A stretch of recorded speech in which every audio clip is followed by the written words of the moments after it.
사랑하는 자매님들, 주님 안에서 평안하셨습니까? 이번 주부터는 2013년 봄에 주신 장로들과 책임 형제님들 8메시지를 우리가 함께 PSRP하고 함께 일한 말씀 안으로 들어가도록 우리가 요점을 정리하는 시간을 갖도록 하겠습니다. 먼저 오늘의 양식 목차에 보면 이번 8메시지의 제목이 기록되어 있습니다. 이 8메시지는 4부분으로 나누어지는데 메시지 1번과 메시지 2번은 바로 생명의 체험에 대해서 말하고 있습니다. 또한 메시지 3번과 4번은 생명의 성장에 대해서, 메시지 5번과 6번은 생명의 사역에 대해서, 그리고 마지막 메시지 7번과 8번은 생명의 건축에 대해서 말하고 있습니다. 그러므로 전체 제목이 몸을 위한 생명의 체험과 성장과 사역이라는 전체 주제가 주어진 것입니다. 그러므로 이 전체 주제에 몸을 위한 할 때 이 몸이라는 단어를 기억해야 되고, 두 번째 생명의 체험이라는 단어에 우리가 주의를 기울여야 합니다. 세 번째는 생명의 성장이라는 단어에 우리가 주의를 기울일 필요가 있습니다. 마지막은요, 이 생명의 사역이라는 단어에 우리가 중점을 붙잡을 필요가 있습니다. 그러므로 이 전체 제목은 우리에게 전이란 하나의 부담을 주고 있는데, 우리가 특별히 교회 생활 가운데서 합당한 생명을 체험한다면 우리는 3가지 사실을 이끌어오게 될 것입니다. 이런 합당한 생명의 체험은 합당한 생명의 성장을 이끌어올 것이고, 이런 합당한 생명의 체험은 합당한 생명의 사역을 산출하게 될 것입니다. 심지어 이런 합당한 생명의 체험은 바로 합당한 생명의 건축을 완결하게 될 것입니다. 그러므로 우리가 이 8메시지를 준비하고 추구할 때에 전일하게 오늘날 이 사역의 부담은, 흐름은 바로 성도들이 생명 안에서 성장하고 성숙해야 한다는 부담이 있다는 것을 만지기 원합니다. 사랑하는 자매님들, 그러므로 형님들이 전한 서두의 메시지에 보면 2가지의 이 서두에 보면 부담이 있습니다. 첫 번째, 새로운 말씀과 신선한 말씀을 체험함으로 오늘 지금 우리가 은혜를 받아야 하고 심지어 구원받아야 하는 때임을 보아야 한다고 말했습니다. 우리가 1년 7차 이런 놀라운 사역의 메시지를 대할 때 우리의 태도가 어떻습니까? 늘 새롭고 늘 신선한 역으로서 이런 말씀을 받는다면 우리는 또 다른 새로운 흐름 가운데서 놀라운 생명을 체험하고 우리 안에 있는 생명이 성장하고 성숙할 것이지만, 우리 안에 낡음이나 늙음이나 여전히 형식과 교리 안에서 하나의 지식 안에서 이런 메시지를 받는다면 우리 안에 있는 생명은 성장할 수 없고 성숙할 수 없고 결코 생명의 사역인 그 몸을 건축할 수 없게 될 것입니다. 그 몸이 건축되지 않는다면 우리의 주님은 다시 오실 수 있는 길을 가질 수 없게 되는 것입니다. 두 번째, 이 형제님의 서두의 부담은 오늘날 주님의 긴급한 필요가 생명의 성장과 성숙이라고 말하고 있습니다. 다시 말하면 오늘날 주의 회복 안에 있는 모든 성도들 안에 있는 긴급한 주님의 부담과 주님의 갈망이 있는데, 그것은 모든 성도들 안에 이 놀라우신 영원한 생명이 성장하고 성숙하기를 지금 간절히 기다리고 있다는 것입니다. 특별히 위트니스 형제님은 워치만 형제님을 소개할 때에 이렇게 소개하고 있습니다. 내가 일생에 만났던 사람들 중에 유일하게 일보다 생명에 더 많은 주의를 기울인 사람이 워치만이 형제님이라고 간증했습니다. 사랑하는 자매님들, 물론 우리가 일을 해야 되지만 우리는 이 생명의 성장과 생명의 성숙, 생명의 방식으로 우리는 교회를 건축하고 몸을 건축하는 지체들이 되어야 합니다. 주님은 이런 금과 은과 보석을 귀하게 여기십니다. 교회 생활 가운데서 어떠한 나무나 집이나 풀임, 이런 타고난 천연적인 이런 재료들로서 우리는 몸을 건축할 수 없다는 것을 보고 우리가 함께 이 메시지 1번의 전이란 제목의 부담 안으로 들어가기 원합니다. 메시지 1번의 제목은 바로 신성한 생명의 교통 안에서 생활하는 것을 말하고 있습니다. 이 제목에서 가장 중요한 2 단어는 바로 신성한 생명의 교통입니다. 이 교통 안에서 무엇을 해야 합니까? 두 번째, 우리는 생활할 필요가 있다는 것입니다. 우리 안에 교리가 가득합니까? 우리가 지식이 가득합니까? 주님이 오늘날 갈망하시는 것은 우리의 생활이 회복되기를 원하고 있습니다. 그러므로 역대 이래로 부흥된 이런 회복의 노선을 걸어온 이런 단체들 중에 첫 번째 특징이 뭐냐면 그들은 교리를 중심 삼지 않고 그들의 삶이었다는 것을 볼 필요가 있습니다. 그러므로 빌립보서 1장 21절에서 바울 행자님은 내게 사는 것, 나의 삶은 그리스도라고 이야기하고 있습니다. 우리의 삶이 그리스도입니까? 아니면 교리입니까? 그리스도를 더 살아내기 원합니다. 이제 성경 말씀에 밑에 보면 요한일서 1장 2절부터 7절 그리고 9절을 언급하고 있습니다. 요한일서 1장 2절부터 7절을 자세히 읽어보면 여기에 신성한 생명의 교통이 무엇인가를 우리에게 보여주고 있고 신성한 생명의 교통의 정의를 우리에게 보여주고 있으며 신성한 교통에는 두 방면이 있다는 것을 우리에게 너무나 자세하게 보여주는 성경 구절인 것을 먼저 기억해야 합니다. 그러므로 요한일서 1장 2절을 읽어보면 이 생명이 나타났습니다. 아버지와 함께 계시다가 우리에게 나타난 이 영원한 생명을 이 사도들은 보았고라고 말하고 있습니다. 이 보은 것이 무엇입니까? 바로 하나님과의 관계에 맺음인 수직적인 교통입니다. 그들은 보았을 뿐만이 아니라 이 영원한 생명을 증언하였고 다른 이들에게 전해 주었다라고 말하고 있습니다. 증언하고 정해 준 것이 뭡니까? 이것이 바로 성도들 간에 믿는 이들 간에 수평적인 교통을 이야기하고 있습니다. 또한 1장 3절에서 여전히 우리가 보고 들은 것을 하나님으로부터 보고 들은 것이 무엇입니까? 바로 수직적인 교통을 말하고 있죠. 그들은 보고 들은 것을 또 다른 이들에게 전해 주었다라고 말하고 있습니다. 여기에 전해 주는 것은 바로 성도들과의 수평적인 교통을 말하고 있습니다. 그러므로 1장 2절과 3절에서 우리는 이 단어를 기억해야 합니다. 보았으며 증언하고 전해줍니다. 3절에서는요. 보고 들은 것을 어떻게 했습니까? 다른 이들에게 전해주는 것은 여기에 수직적인 교통과 수평적인 교통에 이런 놀라운 함께 섞이는 교직의 교통이 가득하고 짜여진 교통이 가득한 것을 우리는 만지게 됩니다. 이러한 교통을 우리는 더 회복하기 원합니다. 교회생활 가운데서 이런 수직적인 교통과 수평적인 교통이 더 회복됨으로 그분의 갈망을 이루고 우리 안에 있는 이 신선한 생명이 더 성장하여 놀라운 생명의 사역을 함으로써 그리스도의 몸을 건축하는 지체들이 되기 원합니다. 이제 로마 숫자 1번, 그 다음에 로마 숫자 2번, 로마 숫자 3번으로 되어 있죠. 이 로마 숫자 1번의 부담은 바로 생명의 교통의 두 방면을 강조하고 있습니다. 우리는 반드시 이 생명의 교통의 두 방면으로 들어갈 필요가 있는데 이 두 방면은 무엇입니까? 첫 번째, 하나님과의 교통하는 수직적인 교통이 있고 두 번째, 성도들 혹은 믿는 이들과 함께 교통하는 수평적인 교통의 방면이 있는 것을 우리에게 보여주고 있습니다.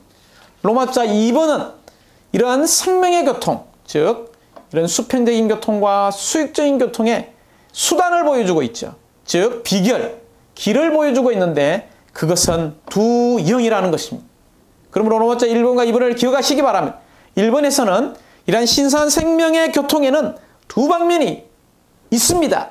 첫 번째는요, 바로 하나님과의 수직적인 교통이 있고 우리 믿는 이들 사이에 수평적인 교통이 있다는 것이 로마자 1번의 부담이라면 어떻게 우리가 이런 수직적인 교통과 수평적인 교통 안으로 들어갈 수 있는 길, 수단, 비결을 우리는 붙잡아야 하는데 그것은 바로 두 영이라는 것입니다.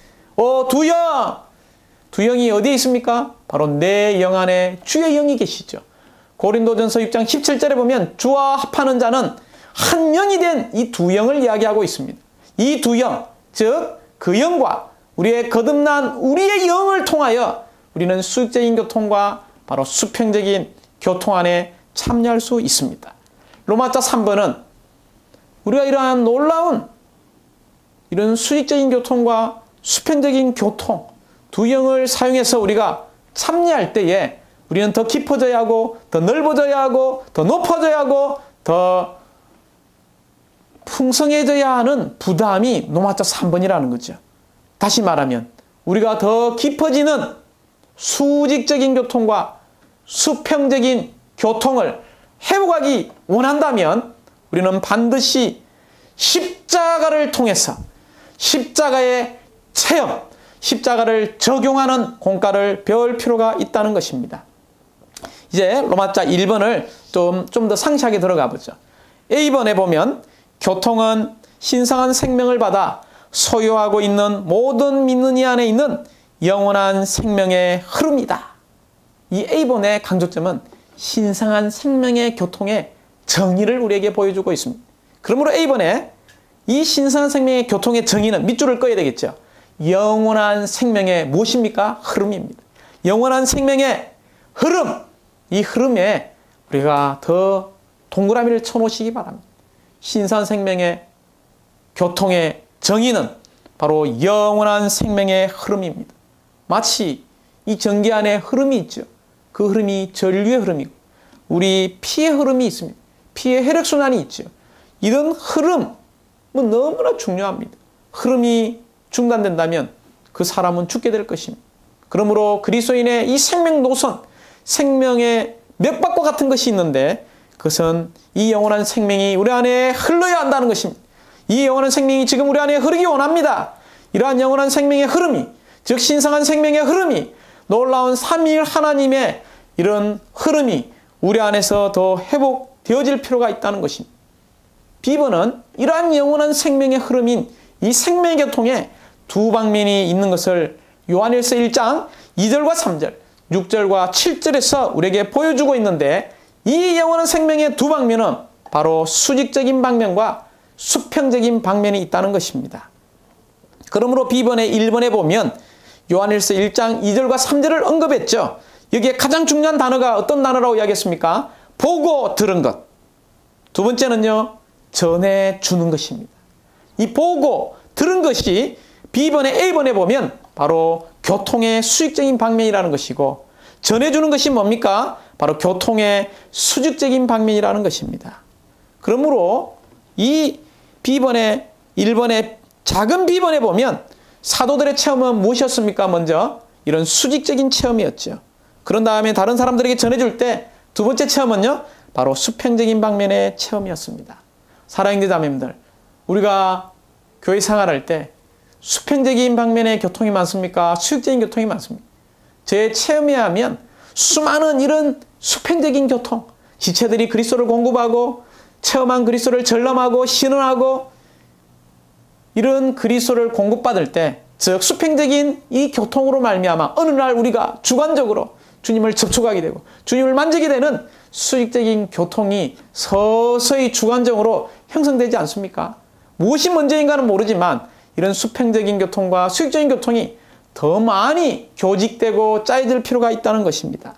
이제 B번의 2번에 보면 요한일서 1장 6절에는 뭐라고 이야기하고 있습니까? 하나님과 교통을 갖는다라고 말하고 있죠. 여기에 하나님이라는 단어가 있습니다. 하나님과 교통을 갖는 것은 전일하게 수직적인 방면의 교통을 말하고 있습니다. 또한 요한일서 1장 7절 3번이죠. 여기는 우리가 서로 교통을 갖게 되고 라고 말하고 있습니다. 이게 우리가 서로라는 말이 있습니다. 서로. 이것은 믿는 이들과 갖는 수평적인 교통을 말하고 있죠. 그러므로 사랑하는 자매님들, 이 C번을 읽어보면 우리는 신성한 교통의 수직적인 방면과 수평적인 방면에 무엇을 알아야 합니까? 이제 관계를 알아야 한다는 것입니다. 왜냐하면 우리가 주님과 합당한 교통을 갖지 못한다면 1번에서 믿는 이들과 교통을 갖기가 어렵기 때문입니다. 실질적으로 2번에 보면 우리가 이 교통 안에 머물거나 살지 않는다면 우리는 신성한 생명의 밖에 혹은 삼일 하나님 밖에 있는 것과 같다라고 말하고 있죠. 그러므로 우리는 이런 신성한 생명의 교통을 더 회복할 필요가 있습니다. 우리가 만약 이러한 신성한 생명의 교통에 참여하고 더 이러한 교통을 회복한다면 우리에게 4가지의 이런 신성한 교통의 기능을 체험하게 될 것인데, 첫 번째, 이 신성한 교통은 우리를 교정하게 될 것입니다.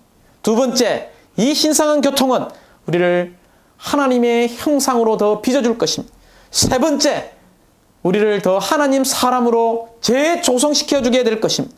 마지막 네 번째, 우리 존재 안에, 깊은 존재 안에 이런 놀라운 변화를 일으키게 될 것입니다.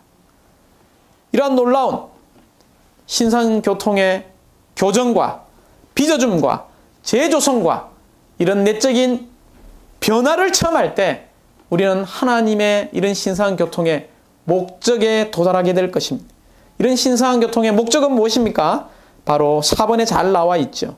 우리 개인적인 이익을 어떻게 합니까? 제쳐놓고 하나님의 목적을 수행하기 위해 사도들과 삼일 하나님께 어떻게 되는 겁니까? 바로 연결되는 것입니다. 그러므로 이 신상교통의 목적은 삼일 하나님과 연결되는 것이고 바로 사도들의 교통 안으로 우리가 연결되는 것입니다. 이러한 신상교통이 더 회복되기 원합니다.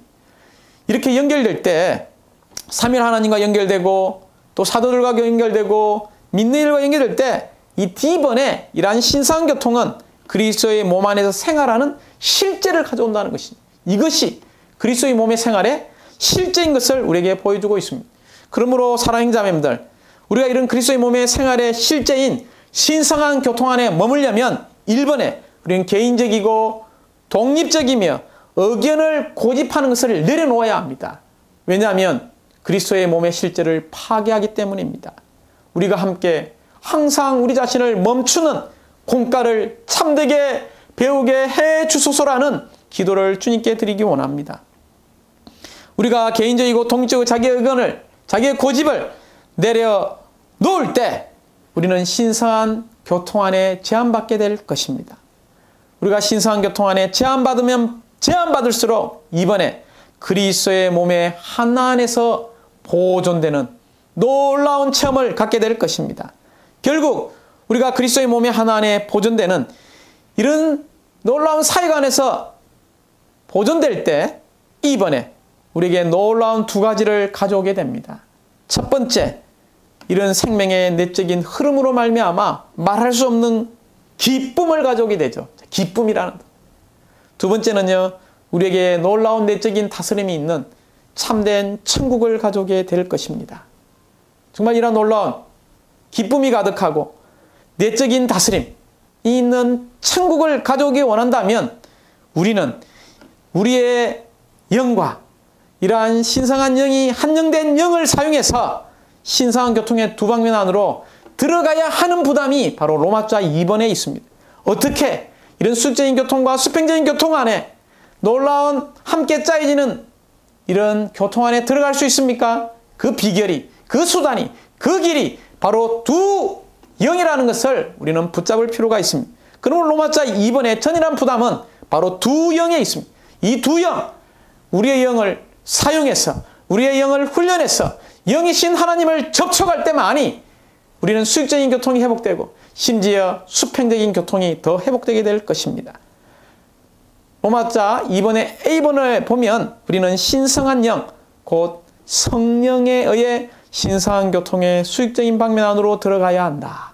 거기에 성령에 의해 우리가 동그라미를 쳐야 되겠죠. 이 방면이 바로 수직적인 방면의 교통입니다.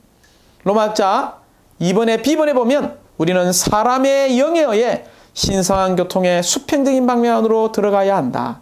거기에는 강조점은 어디에 있습니까? 바로 사람의 영에 의해. 이것은 수평적인 방면이죠. 그러므로 우리가 사람의 영에 의해라고 말할 때마다 1번, 2번에 보면 우리는 우리의 영을 훈련해야 됩니다.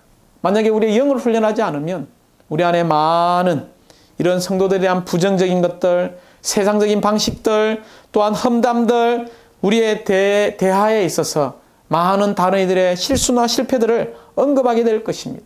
그러므로 우리는 우리의 거듭난 영을 사용해서 이러한 놀라운 교통 안으로 들어가는 것을 더 훈련하기 원합니다. 이제 C번에 보면 수평적인 교통은 수직적인 교통과 함께 짜인다. 이게 함께 짜인다 줄을 것이고요. 이렇게 함께 짜인 교통이 참된 교통이다. 거기 또 밑줄을 그쳐. 함께 짜인 참된 교통. 수평적인 교통과 수직적인 교통, 수직적인 교통과 수평적인 교통에 이런 함께 짜여지는 것이 바로 참된 교통이라는 것입니다. 우리가 출애굽기 39장 3절을 우리가 읽어보면 대제사장이 입었던 이 옷이 있었는데 그 옷이 바로 에봇이라는 옷입니다. 에봇. 이 에봇은 금실과 배실로 짜여졌죠. 금실은 신성을 상징하고 이 배실은 인성을 상징하죠. 그러므로 신성과 인성의 만남, 신성과 인성의 이런 연합이 참된 짜여지는 서로 함께 교직되는 교통의 결과라는 것을 볼 필요가 있습니다. 이렇게 우리가 함께 짜여지는 이런 교통의 생활이 바로 D번에 보면 그리스도인의 생활의 모든 것이라는 것. D번의 강조점은 모든 것이라는 단어에 줄을 것이기 바랍니다. 우리 그리스도인의 생활에서 모든 것이 무엇입니까? 바로 이러한 신성한 교통이라는 것입니다. 이러한 신성한 교통, 그것이 바로 신성한 생명의 흐름이요, 신성한 생명의 자체이죠. 그러므로 이 D번에 가장 중요한 것은 5번과 6번이죠. 결국 이러한 신성한 교통 안에서 하나님은 우리와 함께 짜이신다. 이렇게 그게 동그라미를 치시기 바랍니다. 함께 짜이는 것이 하나님과 사람의 무엇입니까? 동그라미. 연합이 있죠. 연합. 함께 짜이는 것. 즉 하나님과 사람의 연합이라는 것입니다. 그러므로 우리는 교통이 사라질 때 무엇이 사라집니까? 교통이 사라질 때 바로 하나님이 사라지고 하나님의 임재가 사라지고 하나님의 놀라운 신성한 삼일성의 흐름이 사라지게 됩니다. 우리의 교통을 더 회복하기 원합니다. 그래서 처음 성경 구절 두 번째 보면 요한일서 1장 9절을 언급하고 있는 것입니다. 우리의 죄들을 자백하면 그분은 우리의 죄들을 용서하시죠. 그리고 우리를 정말 불의해서 깨끗게 하심으로 다시 이러한 교통을 회복하는 것입니다. 우리가 실패하고 이 교통 안에서 흐름이 멈췄다는 느낌이 있을 때마다 우리가 주님 앞에 주님의 면전에 나가서 우리의 존재를 열고 주님 앞에 회개하고 주님 앞에 자백함으로 이러한 함께 짜여지는 놀라운 신성한 교통을 더 회복하기 원합니다. 회복할 뿐만이 아니라 이러한 신성한 교통은 로마서 3번에 더 깊어질 필요가 있습니다. 어떻게 해야 된다고요? 이러한 신성한 생명의 교통은 나날이 더 깊어져서 우리 안에 더 놀라운 생명의 성장과 생명의 성숙과 생명의 사역인 생명의 건축이 더 깊어지는 것과 관계 있기 때문에 우리는 이러한 신성한 생명의 교통이 더 깊어지는 것에 우리는 관심을 가질 필요가 있습니다. 그러므로 로마서 3번의 A번에 보면 온 우주 안에서 하나님과 우리 사이에 모든 장애물을 없애주는 오직 한 가지가 있는데 바로 무엇입니까? 십자가입니다. 십자가에 밑줄을 긋죠. 우리가 잘 아는 것이지만 사랑하는 자님들 정말 모든 장애물 하나님과 우리 사이에 심지어 성도들과 우리 사이에 모든 장애물을 제거하는 유일한 한 가지가 있는데 그것은 십자가입니다. 이런 십자가가 다만 교리가 되지 않고 이 십자가가 다만 우리의 지식이 되지 않고 이러한 십자가가 무엇인가를 참되게 보게 하소서 주님께 기도하기 원합니다. 이 십자가만이 모든 장애물을 제거하는 유일한 한 가지입니다. 그러므로 B번에 우리 찬송가 533장 6절은 십자가로 인해 교통 깊어져 성령 역사 인해 새로워지네. 이게 두 단어가 중요하죠. 십자가, 성령의 역사죠. 성령. 십자가가 있는 곳에 성령이 있고 성령의 역사가 있는 곳에 십자가가 있다는 것을 볼 필요가 있습니다. 심지어 찬송가 227장에서도 먼저 피로 씻고서 간유로 적셔지네라고 말하고 있죠. 여기 뭐가 나옵니까? 피라는 단어. 이것은 바로 십자가를 이야기하고 있죠. 두 번째 간유는요. 바로 그 영인 성령의 역사를 이야기하고 있습니다. 그러므로 C번에 1번에 보면 피는 십자가의 확실한 표징이고 간유는 모든 것을 포함한 복합되신 영의 예표이다. 이 1번은 우리에게 피와 간유의 예표가 무엇인가를 보여주고 있습니다. 피의 예표는 바로 십자가이고 간유의 예표는 모든 것을 포함한 복합되신 영의 예표입니다. 또한 C번의 작은 2번은 피와 관유의 적용이라고 말할 수 있습니다. 어떻게 이 피를 적용하고 어떻게 이 간유를 적용합니까? 특별히 특별히 우리가 레위기 14장 6절부터 10절 그리고 14절부터 18절을 읽어보면 여기에 나병 환자가 나옵니다. 이전에는 문둥병자라고 그랬죠. 이 나병 환자. 이 나병 환자는 A번에 보면 오른쪽 귓볼과 오른쪽 귓볼이죠. 그리고 오른쪽 엄지손가락과 또 오른쪽 발엄지에 피와 간유를 발랐다는 것입니다. 그러므로 귀는 뭐 하는 기능입니까? 바로 하나님의 말씀을 듣는 것을 상징하고요. 이 손은요, 우리가 하나님께 속한 일들을 하는 거죠. 발은요, 우리가 하나님의 기를 취하는 것을 상징하고 있습니다. 이것은 영적으로 B번에 보면 우리가 잘못 듣는 것, 그리고 잘못 일하는 것, 그리고 잘못 해가는 것으로 구성된 우리가 나병 환자로서 우리는 끊임없이 그리스도의 구속하는 피로 우리가 정결케 되어야 하고 이 피에 근거하여 바르는 기름이 우리에게 발라질 때에 다시 우리는 이러한 놀라운 신성한 생명의 흐름이 있는 교통이 회복되게 될 것입니다. 이러한 신성한 생명의 교통이 회복되면 D번입니다. 바로 우리에게 놀라운 한 역사가 이루어지는데 새 부으로 된 사람 안으로 이러한 신성한 삼일 하나님의 흐름이 다시 분배된다는 것입니다. 이러한 신성한 삼일 하나님의 분배는 우리와 하나님을 하나로 만들게 될 것입니다. 온 우주 가운데 이 사람과 하나님이 연합되고 하나 되는 이 사실이 얼마나 놀라운 비밀이며 얼마나 놀라운 공동 참여입니까? 이런 참여가 온 우주 가운데에 참된 하나를 산출한다는 것입니다. 이런 하나가 1번에 뭡니까?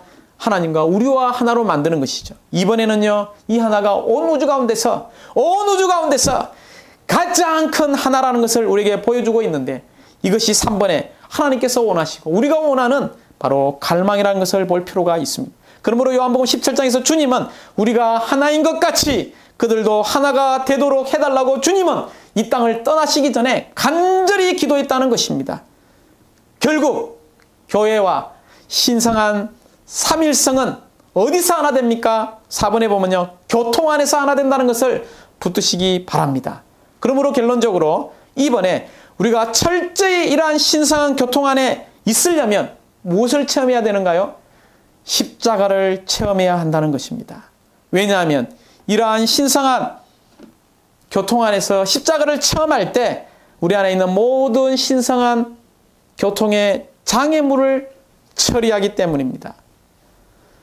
찬송가 3번에 보면 464장이죠. 죽음 없이는 생명이 없네라고 말하고 있습니다.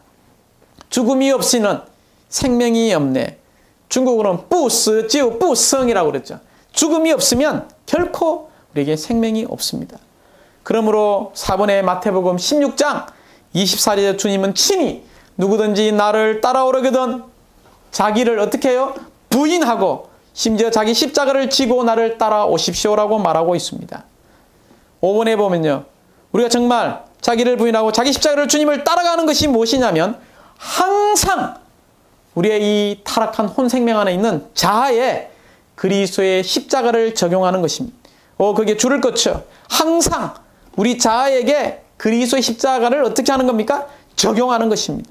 우리가 이 십자가를 적용한다면 우리는 다른 이들에 대해서 결코 마음 상하지 않게 될 것이고 건축하는 지체가 될 것입니다. 심지어 7번에 우리는 신성한 교통에 대한 우리에 대한 이러한 체험이 더 깊어지게 될 것입니다. 더 깊어지는 신성한 교통의 체험에 참여하기 원합니까? 사랑하는 자매님들, 우리는 이러한 십자가를 체험하기 원합니다. 결론적으로 다시 한번 형제자매들에게 강조합니다.